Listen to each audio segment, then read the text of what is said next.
What is up guys, this is Karan here. Welcome back to Tech Karan YouTube channel, and after a long time I'm back to AOSP ROM. This is StatiXOS official build available for Redmi Note 8 and not for other devices, but yes, if you want to install it you can use GSI as expected.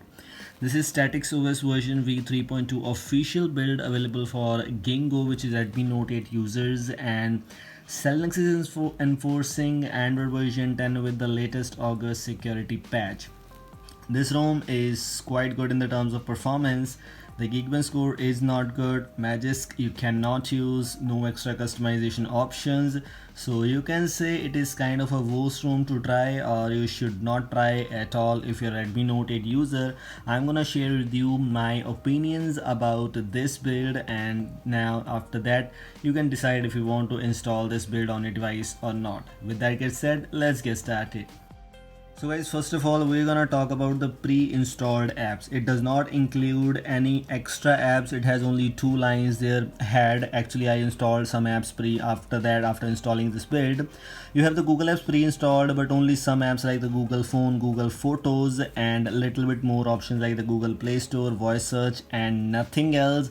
Everything was not available. I have installed manually all these kind of things, so these kind of things are not pre-installed, which is kind of a thing. And you cannot use Magisk. Yes, if you heard right, that Magisk cannot be installed. I don't know because it's the issue in my case or everyone, but Magisk was not working at all. I tried to install Magix 20.4, I tried to install Magix 20.3 both, but whenever I installed I was just put into Fastboot mode. Then I formatted data also, but didn't work, so I had to reflash my whole room, which is quite disappointed. And I don't know, it's because in my case, or you can try out if you want to, but in my case Magisk is not working at all. If we talk about the quick settings are quite good, but you didn't get any extra quick settings option also. It does not have that kind of options like the FPS info, and some other cool kind of features are not available here. You can see only these kind of tiles or options are available. You cannot customize these tiles from here. Let me show you. When you click here, don't get any option to customize these kind of tiles, but yes, in settings you have the option to set these kind of tiles. Also, it's not pre-default. I have applied the theme in styles and wallpaper. You already know that Android 10 comes with styles and wallpaper pre-themed in all ASP based ROMs now, so you can use that theme if you want to, but right now it's not that much great, and it's not that much great in my personal opinions. Okay, so if you're a Redmi Note 8 user watching this video, that this is a quite a good thing that you can use the stock Mi camera pre-installed, and also almost everything in the stock camera is perfectly fine. Here you can use the video mode also. You can click here and you can choose the video quality, and here when you click here you can choose the video quality up to 4K 30 FPS. Let me show you. Just click here, you can see this has a 4K 30 FPS in which you can record the video if you want to. All these kind of things are perfectly fine. You can record the short video, slow motion, and this camera has quite great features as expected. This is the stock camera, and also one of the best thing is you can use Gcam also. The Gcam which I am using, I'll provide the link in the description for this Gcam, which is perfectly fine. Here it has all the features which are perfectly fine. You can use the motion HDR and all the main features are present here, and the portrait mode is quite amazing. If you're a Gcam lover, you will definitely love the portrait of Gcam.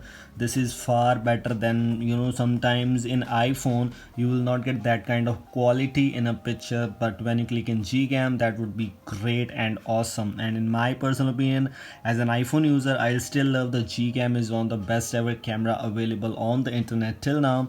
Camera, portrait mode, video mode, all other things are perfectly fine here. If you want to use that, you can choose that. I'll provide the link in the description for this Gcam. Now let's move on to some features, and let me show you that it is one of the great one or not, because it is one of the worst one. Let me show you why. Guys, Geekbench play a very big role in performance and these kind of things, especially for my device users, because a lot of you guys are using Redmi Note 8 from my community, from my YouTube channel. So let me show you the Geekbench score here. The Geekbench score is quite disappointing. 302 is the single core score and 1241 is the multi-core score. So that's why I was saying, is it the worst ROM to try? Because I don't think so you should try out this build on a device in the terms of performance. Yes, the performance is quite good, but you don't get the basic features, like you cannot hide that space, the blank space. Whenever you enable the full screen gestures, you will get the blank space behind your keyboard, which is quite disappointing because I am not a fan of those kind of things. Let me show you here. You can see even the single core is less and also the multi-core is also less. So even both of these things are less, which means something is bad, something is wrong in this build. I don't know why this build is uploaded there, because everything is almost bad here. You cannot even get some basic features. I'm not saying that you should have some great kind of features, but look at the Paranoid Android, that's quite good. It has very quite stability. The Geekbench score is quite good too, and a lot of extra things which were basic things were present there. But in this build, even the basic things are not present. Like you can see the single core score 307 is the average score, and now we got 302. So if you want to decrease your performance, if you want these kind of things, you can install this build on your device.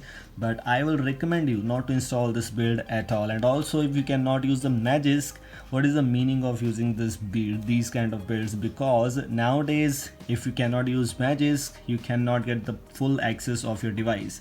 And if you want to get full access of your device, just use the stock ROM, just use other custom ROMs, but don't use this build. But still, I provided the link in the description for this build. If you want to also, I'll show the installation also. Let's take a look at some settings features also. As I already told you, it does not include any features at all, but still this is my duty to show you all these kind of things. If you talk about the battery, you will not get the battery cycles test options available, which is nowadays available in all the main ROMs. But now here you don't get any battery cycles and also the battery capacity and these kind of things. But yes, you have the option to check out your battery temperature, where you can switch the scale to Celsius or Fahrenheit if you want to. Only these kind of little bit of basic things are available. Other things include the display, where you can adjust the screen timeout and all these kind of things. But yes, the good thing is ambient display is perfectly fine. So this is kind of a thing which is available, but other things include the same kind of things, the dark theme. And this is the themes, which is the styles and wallpaper, where I have enabled this purple paradise theme, which is quite amazing and it's working perfectly fine here. So at least these kind of things are very good. But still, as I already told you, if the basic things are not there, it's quite disappointing. I don't think so it's meaningful to install this build. I will recommend you not to install this at all. Other things, sound, storage, privacy, location, everything is fine. As you can see, no features at all. But yes, let me show you one thing. When you go to the system, here you will see the system UI tuner. I have not enabled it, and if you don't know how to enable it, you can simply click there and it is quite simple. But system UI tuner is by default enabled, where you have some little bit of options, include the quick settings, which I have. You can see I have just changed these kind of things.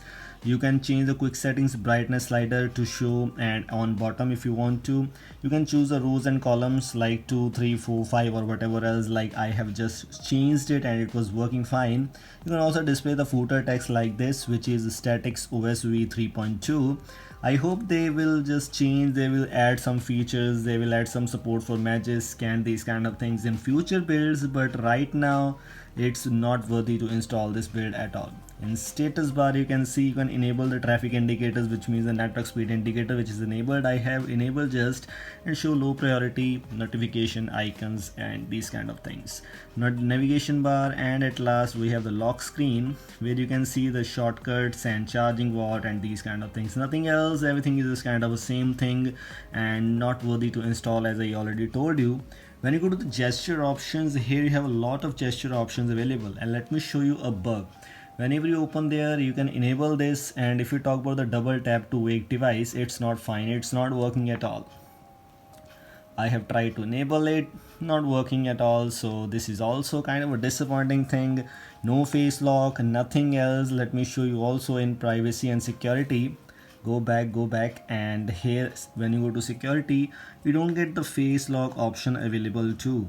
So these kind of things quite disappointing, and I'm not fully satisfied after using this build as a Redmi Note 8 user, and I also think you will not be satisfied too. Still, if you want to install it, I'll put the link in the description. Now let's make a look at the installation of this ROM.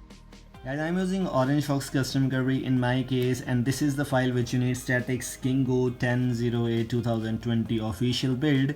It has a Google Apps pre-installed, so you don't need any G apps. Just go to the wipe section, click on Dalby Cache System Vendor Data. All these things, click on swipe to wipe. I am again telling you, just not install Magisk, because if you install Magisk, you will be booted into Fastboot mode. I'll show you also after that. Just click here, click on statix, and just click on swipe to install. It will take some time to install, and you will see this kind of logo here while installing, so it will take some time to install. Let's wait for the installation to finish first of all. So guys, after the installation is finished, what you have to do is go here, go to the menu option, go to the manage partitions, go to data option, click this one, click format data YES, as you already know. Click this one, and then it will format all your data in your internal storage or wherever it has. Everything will be formatted. You can simply reboot your system. Let me show you. If you want to install the Magisk, what you can do is, let me show you by installing Magisk 20.4. Actually, I have installed both Magisk 20.3 also, but I'm gonna just tell you that what it will show you. Click on this, click on swipe to install. It will be installed successfully without having any issues, but after that it will be booted into the fast boot mode. So I recommend you not to install Magisk 20 anywhere at all. It is not supporting at all. Why? And I don't know anything about that. Simply reboot system and then just wait for it to happen. It will show you the logo, and after that it will be booted into fast boot mode, which is quite disappointing. And here it is. As you can see, we're booted into fast boot mode. I don't know why it's happening here. I also had booted the ROM first time, and after fully setting up, after that I've installed the Magisk, but it was not working at all. So I'll recommend you not to install Magisk. Simply install the ROM, format data, and reboot, and everything else will be fine. So this was all from today's video. I hope you like my honest reviews about the StatiXOS. So thanks for watching. Goodbye. Have a nice day.